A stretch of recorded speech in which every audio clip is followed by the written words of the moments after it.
ඉතින් මම හිතනවා ඔයාලා මගේ කලින් වීඩියෝ එක බලන්න ඇති කියලා. අපි කැම්පින් ගියා චිල්වැක් ලේක් ප්‍රොවින්ෂල් පාර්ක් එකේ. ඉතින් අපි එතන ඉද්දී දවස් දෙකම ගියා මෙන්න මේ චිල්වැක් ලේක් එක බලන්න. ඉතින් ඕගොල්ලොත් කැම්පින් ගියොත් බලන්න පුළුවන්. ඕගොල්ලෝ කැම්පින් නොගියත් ඔයගොල්ලෝ චිල්වැක් ලේක් එක බලන්න යන්න පුළුවන්. එතකොට මෙතන හරිම ලස්සනයි. මෙතන ඕගොල්ලෝ ඩිරෙක්ට් මෙතනට આવොත් වැන්කූවර් ඉඳන් කිලෝමීටර් 150ක වගේ ඩිස්ටන්ස් එකක් තියෙන්නේ. මේක මේ නැරෝ ලේක් එකක්. කියන්නේ කිලෝමීටර් 18ක වගේ ප්‍රමාණයක් තමයි තියෙන්නේ. ඉතින් මේකේ වටපිටාව ගැන කිව්වොත් මේක මේ කෝස් මවුන්ටන් රේන්ජ් එකේ පාර්ට් එකක්. කැලෑව කඳු පන්ති එහෙම තියෙනවා. එතකොට මේ ලේක් එකේ තියෙන වතුර චිල්වැක් රිවර් එකට තමයි මේ යනවා කියලා කියන්නේ. එතකොට මෙතන ගොඩක් අය කායක් කරනවා, ස්විමින් කරනවා, ෆිෂිං, කැම්පින් මෙතන කරන්න දෙන්නේ නැහැ. හැබැයි මං ඇත්තටම හරියටම කියන්න දන්නේ නැහැ මෙතන ලේක් එක ළඟම මෙතන මේ ඒරියා එකේ කරන්න දෙනවද කියලා. ඉතින් මෙතනත් ගොඩක් ක්‍රවුඩඩ් තැනක්.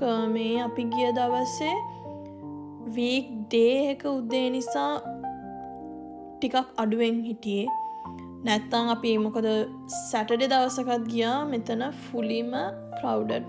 මොකද කට්ටිය එනවා ඇවිල්ලා දවස ස්පෙන්ඩ් කරලා යනවා. හරිම ලස්සනයි. මෙතන අපිත් කායක් එකේ ගියා. කට්ටිය යනවා. ඉතින් පොඩි අය සෙල්ලම් කරනවා. ගොඩක් අය ස්පෙන්ඩ් ඩේ වගේ එනවා. මෙතන මං හිතන්නේ යන්න හොඳම කාලේ තමයි සමර් ටයිම් එකේ. ගොඩක් වෝටර් ඇක්ටිවිටීස් ගන්න පුළුවන්. හයිකින් කරන්න පුළුවන්, කැම්පින් කරන්න පුළුවන්.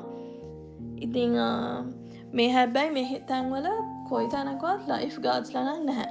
අපි රිස්ක් එක අරන් කරන දේවල් කරන්න ඕනේ. මේ එහෙම නෑ. මොකද අපි අර මේ ගෝල්ඩන් ඉයර්ස් පාර්ක් එකෙත් කැනෝයින් කරාට අපි සයින් කරන ඩොකියුමන්ට්ස් අපි අපේ රිස්ක් එක ගන්නවා කියලා. ඒකට මොනවා හරි වුණොත් එයාලා ඇවිල්ලා කැනෝ එක තමයි අරගන්නේ.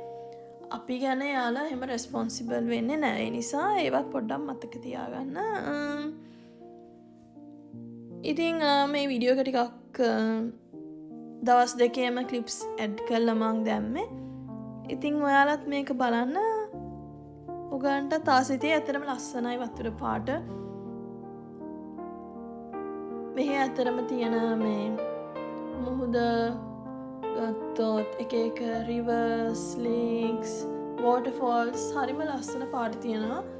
ඉතින් හරිම ක්ලියර්, ක්‍රිස්ටල් ක්ලියර්. ඉතින් ලස්සනයි.